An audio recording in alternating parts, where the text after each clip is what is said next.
Hello everyone, this is the faculty from College SVKT Devali Camp, Nasik. Okay, I am the Professor Rohit Dashpute from Department of Microbiology. Okay, in last lecture we have discussed what is fermentation. Okay, the definition of fermentation, then various types of fermentation. Okay, and we also see the large scale and pilot scale fermentation. Okay, in case of large scale it is likely the industrial level fermentation. In case of pilot scale fermentation, okay, we just include the lab level fermentation.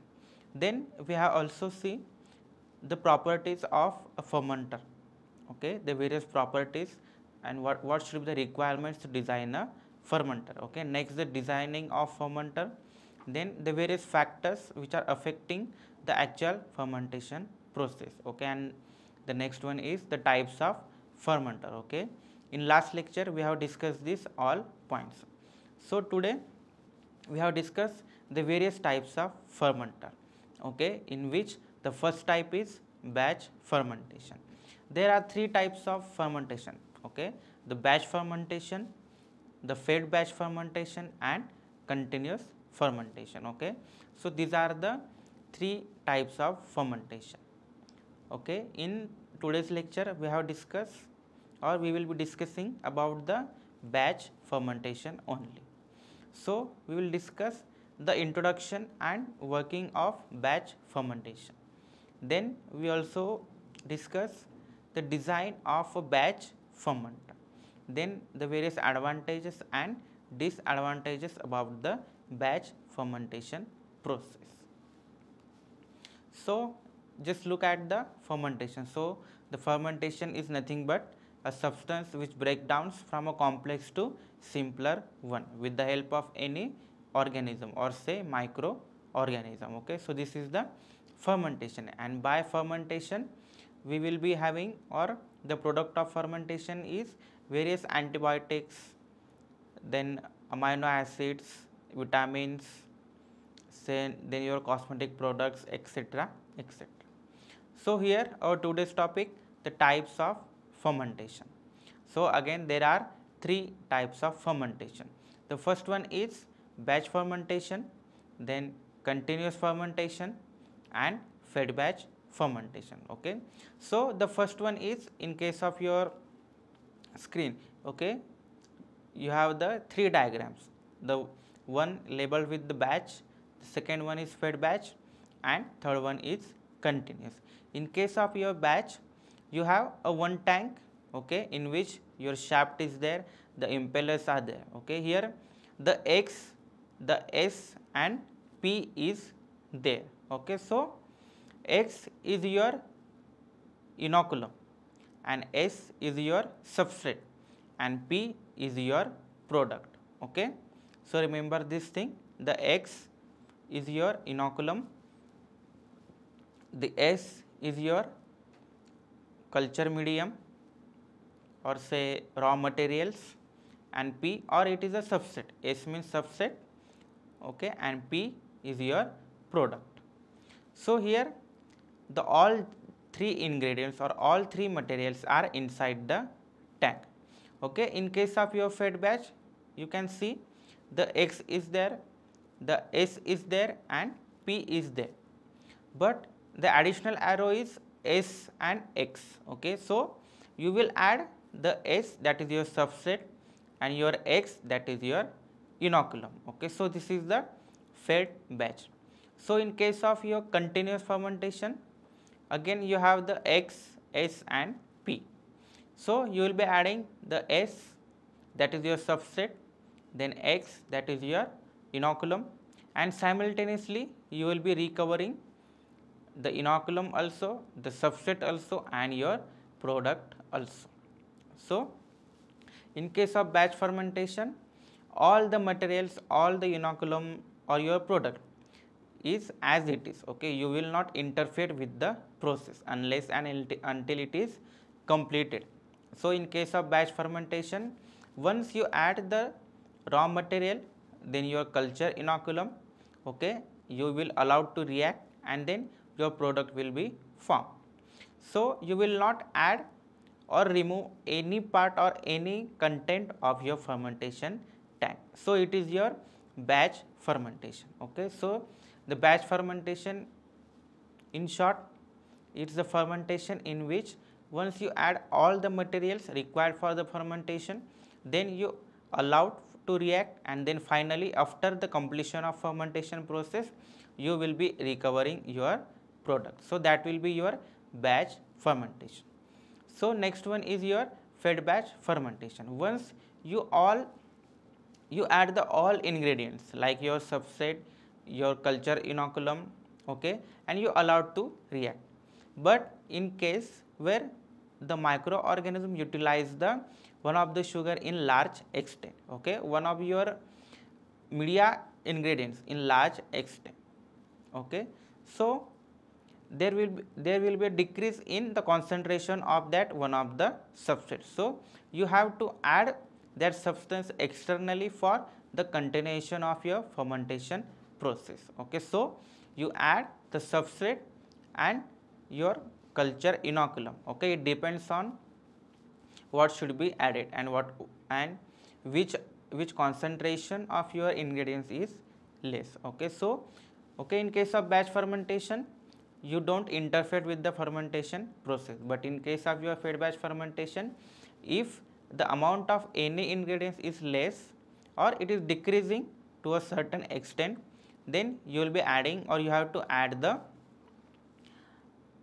another substrate or the same substrate or the culture inoculum externally. Okay, so provided you add that these ingredients aseptically, okay, because of fermentation is very critical process and the contamination should be avoided by transferring these all ingredients aseptic condition. Okay, the next one is your continuous fermentation. Okay, as you see, you adding the substrate and the culture inoculum, and at the same time you recovering the your substrate, your product and your culture inoculum. Okay, so it is the continuous process, by means you continuously added the substrate and inoculum and you continuously recover the product.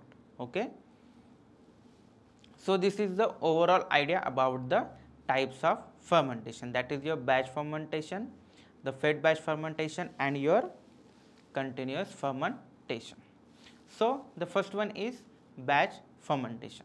It involves the fermentation of substrate into products by the microbial cells, and this process occurs in a closed system.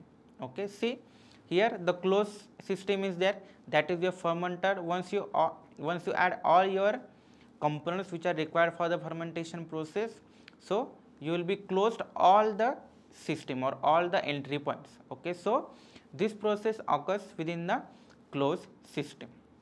So in case of continuous culture, it requires the supply of some limited nutrients into the fermenter continuously. Okay, here in case of continuous culture or continuous fermentation, okay, you have to add the continuous supply of the limited nutrients. Okay, so this batch fermentation utilizing a living microbial cell suspension, and it produces the various valuable products through fermentation of the raw material or substrate. Okay, so here in case of batch fermentation, it includes the microbial cell which grows on your substrate, okay, which grows on your substrate, and it will be providing a valuable products. Okay, and it is the closed types of system.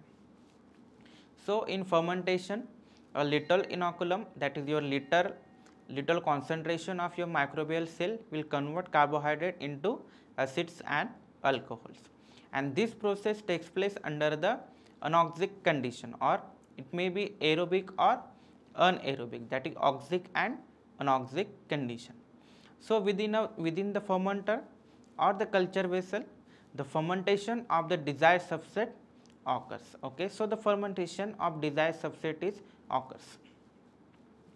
Then the fermentation involves the open and closed cultivation methods, and fermentation involves the open and closed cultivation methods, which includes the continuous culture, the batch culture and fed batch fermentation. Okay, so the batch culture we also we already discussed, it is the closed culture system. Okay, here it is the closed culture system, that is the batch culture, and continuous is the open type of system, and your fed batch is like a semi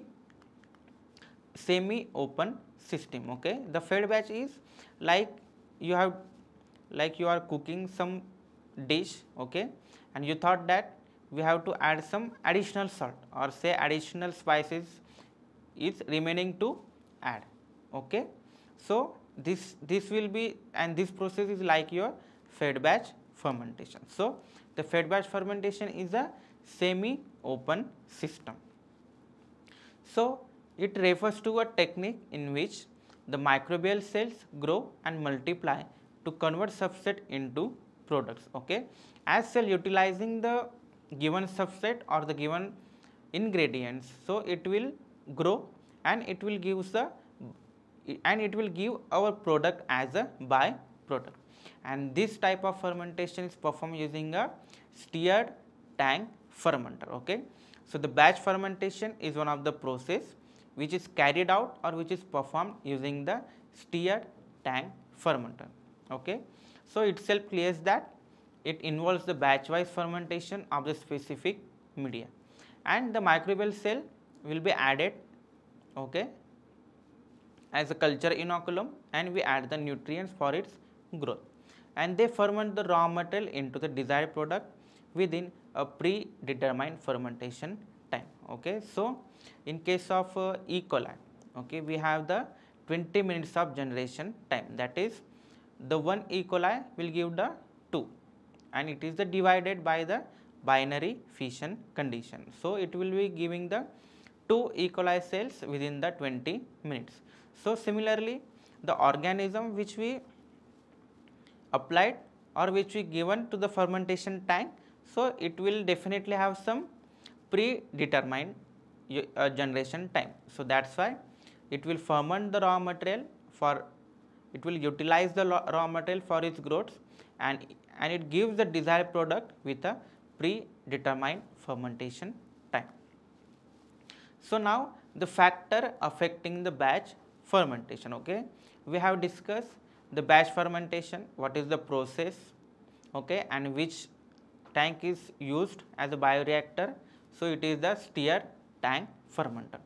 So now the factors affecting the batch fermentation. So here they include the type of substrate you are adding, okay, obviously the raw material or which source you are adding, whether it is the sugar like the lactose is there, the glucose is there, the galactose is there, fructose, etc., etc. So it will be depend, or the type of substrate is obviously affecting the fermentation process. Then the various environmental conditions like your moisture is there, the oxygen concentration is there, the CO2 concentration is there. So obviously it will be interfering with the growth of microbial cell. Then the inoculum concentration, then the product of interest, then the batch culture depends upon the closed system, and the culture volume remains the same. Okay, so the inoculum concentration will affect the batch fermentation. Okay, so there are a specific type of inoculum culture and the specific raw material. Okay, so you have to add, say for example, for 10 liter of your substrate, you have to add the 500 ml of your batch culture. Okay, 500 ml of your inoculum concentration. So this inoculum concentration is specific for the specific fermentation. So it will be affecting the batch fermentation process. Then the product of your interest. Okay, so after every batch, the one can harvest the fermented broth culture for product recovery. Okay, so this is the actual tank diagram, that is batch or stirred tank fermenter. Okay, you have the aerator, you have the exhaust outlet for the excretion of the gases or various foam, then you have the culture medium, then the impellers are there for agitation purpose. Okay, in case of our designing of fermenter, okay, we have already discussed this diagram. So you have the thermal jacket for the maintenance of temperature. Then you have the effluent. Then there are sensor probes for various pH, like temperature probe is there, pH probe is there, the oxygen concentration measuring probe is there. Okay, then the nutrient inlet is there and acid base inlet is there. Okay, so this is the closed system. Okay, and each inlet and each outlet is sealed, and you have to take care that if we add, okay, by to add the and to remove the any ingredients or any medium or any raw material, you have to avoid the contamination. Okay, you have to do all this procedure aseptically. Okay, so what is the principle behind the batch fermentation? So it follows the closed system fermentation, and you have to add all the required materials before the fermentation starts, and the incubation of culture media proceeds for a specific fermentation period. And during this period you can, okay, as we discussed in case of batch fermentation, you don't have to interfere with the fermentation process. So you don't need to add the fresh media or the any media or the any culture for the fermentation process. Okay, and this process takes place in a separate batches. Okay, if you add the one raw material or the one culture medium, the one inoculum, you allowed for the reaction, then you recover the product. Then again you sterilize your fermenter, and then again for the next batch or for the next process you have to do the similar things. Okay, the other factors will becoming limiting. Okay, and we supply the limited nutrients for microbial growth, and we have the sigmoid growth curve. In case of fed batch fermentation, if you add the limiting nutrient, you will have the sigmoid growth curve. Okay, which has the 4 distinct phases, like say the 4 phases of growth, that is microbial growth. The first one is lag phase, then log phase or exponential phase, then third one is stationary phase, the fourth one is death phase. Okay, so these phases has the sigmoidal growth curve. So here the batch culture fermentation process, the first one, the before start, okay, you have to add the nutrients and inoculum, okay, into the culture vessel. Then during the process, as we discussed, you don't need to add the any nutrients, okay, externally, and after the end of your fermentation process, it is known as the downstream processing, that is recovering of your product. So this is the actual batch culture fermentation process. So the first one is before starting. So you have to add the sterile nutrient broth and other additives into the bioreactor through the nutrient inlet. Then you have to add the inoculum, that is your microbial cells, into the bioreactor, and this stage is called as the seeding stage. Okay, and incubate the culture medium for the definite fermentation period under the optimum conditions like pH, oxygen concentration, the moisture, and the various conditions that are required for the optimum growth of your microorganism. Then during the fermentation process, you have to monitor the aerator provides a continuous supply of oxygen in the form of air, and to control the pH inside the culture vessel, okay, one can add the acidic or alkaline solution, as we have the acid and base inlet. Then agitator allows the uniform mixing. Okay, the agitation is there and aeration is there. The agitator allows the uniform mixing of the culture broth, and it also maintains a constant temperature. Okay, and the foam sensor detect the foam formation, then you have to add the anti-foam agent. Okay, so these all processes are during the batch fermentation process. Okay, so the lag phase is the microbial cell have to adapt to the condition, that why it requires some lag phase to grow in size and to grow in number. Then the log phase, say for example or approximately After 2 hours of the lag phase, the cells enters into the log phase. So they consume the nutrients to become the metabolically active at a rapid pace. That is 1 give the 2, 2 will give the 4, 4 will give the 8 number of microbial cell. Okay, and this leads to the production of primary metabolites.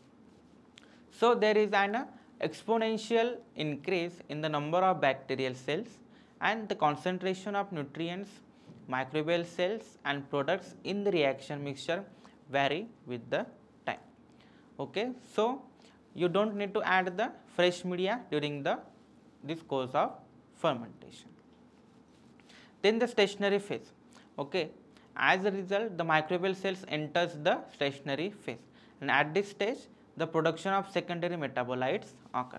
The stationary phase means was the amount of increasing or the amount of growing cells will be equal to the amount of dead cell. Okay, why is it so? Because there will be the competition between the assimilation of your raw material or assimilation of your substrate. Then the next one is decline phase. So this is the death phase due to lack of the nutrients and accumulation of toxic waste. And the last one is after the end of batch fermentation, the obtained broth culture contains the desired product like cell debris and toxins. Okay, you have to harvest or you have to separate the entire broth culture into the container. And finally the product recovery process, also known as the downstream processing. So the separation of microbial cell suspension through, for example, filtration is there, the centrifugation is there, and sedimentation. Okay, so there are the number of methods for separating the microbial cells, and the concentration of remaining media through evaporation and precipitation methods. Then you can purify the desired product through the following techniques. For example, the chromatography techniques is there. In case of chromatography, you have the molecular exclusion chromatography, then ion exchange chromatography, affinity chromatography. Okay, so depending on the nature of product, okay, you will be using these techniques. Like adsorption is there, then with the help of precipitation you can purify the product, then with the help of crystallization methods.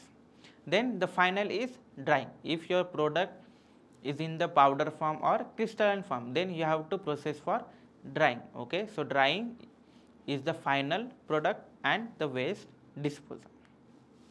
Okay, so in today's lecture we have discussed the types of fermenter, that is the batch fermentation. What is batch fermentation? Then the introduction and working of batch fermentation. Then the different processes of batch fermenter and culture growth. Okay, that is the 4th phases are there.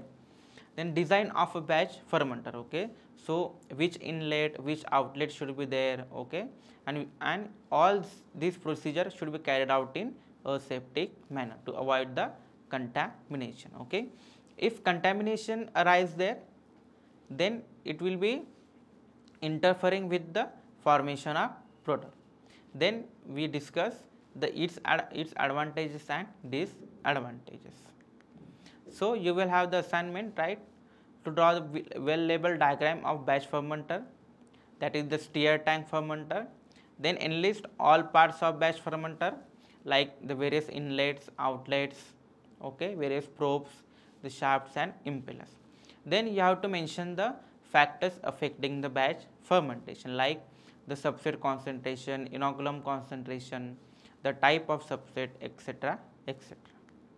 So in next lecture we will be discussing about the continuous fermentation, like the introduction and working of continuous fermentation, then the design of continuous fermenter, then working process of continuous fermenter and its advantages and disadvantages.